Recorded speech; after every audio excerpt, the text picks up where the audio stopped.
ईश्वर का अनमोल उपहार। बेटी। बहुत पुरानी बात है। एक शांत और सुंदर गांव में रामदास और सीता नाम का एक सरल दंपति रहता था। उनके पास बहुत धन दौलत तो नहीं थी, लेकिन उनके पास सच्चाई की पूंजी और दया का खजाना भरपूर था। रामदास दिन भर खेतों में पसीना बहाता और सीता घर संभालती। उनके द्वार से कभी कोई याचक खाली हाथ नहीं लौटता था।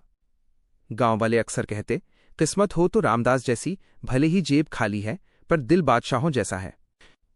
स्वर्ग में चर्चा और ईश्वर का चुनाव। एक बार स्वर्गलोक में देवताओं के मन में एक जिज्ञासा जागी। उन्होंने भगवान से पूछा, हे प्रभु, आप जब इस संसार में किसी बेटी को भेजते हैं तो आप उसके लिए घर का चुनाव कैसे करते हैं? भगवान के चेहरे पर एक दिव्य मुस्कान आई। उन्होंने कहा, बेटी, मेरे हृदय का वो अंश है जो प्यार और त्याग का प्रतीक है। मैं उसे हर किसी के पास नहीं भेजता। मैं उसे केवल उसी आंगन में भेजता हूं जहां संस्कारों की सुगंध हो, जहां स्त्रियों का सम्मान हो और जहां प्रेम का वास हो। भगवान ने धरती की ओर संकेत किया। देवताओं ने देखा कि वो चमकता हुआ स्थान कोई महल नहीं, बल्कि रामदास की छोटी सी कुटिया थी। समाज की सोच और रामदास का विश्वास। जब सीता मां बनने वाली थीं, तो गांव में तरह तरह की बातें होने लगीं। कुछ लोग पुराने ख्यालों के थे, जो वंश चलाने के लिए बेटे की कामना कर रहे थे।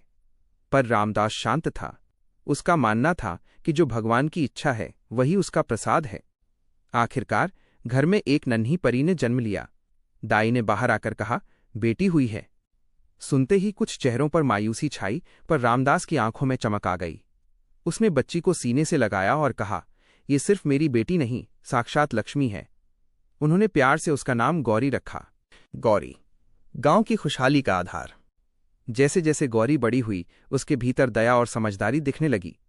वो अपने हिस्से की रोटी भूखों को दे देती और बीमारों की सेवा में लग जाती। एक बार गांव पर भीषण अकाल का संकट आया। खेत सूख गए और लोग दाने दाने को तरसने लगे। नन्ही गौरी ने सबको हिम्मत दी। उसने कहा, अगर हम मिलकर प्रार्थना करें और एक दूसरे का हाथ थाम लें तो ईश्वर हमारी पुकार जरूर सुनेंगे। गांव वालों ने गौरी की मासूमियत और विश्वास को देख साथ मिलकर प्रार्थना की। चमत्कार हुआ और मरुस्थल जैसे खेतों पर बादलों ने अपनी कृपा बरसाई। सीख।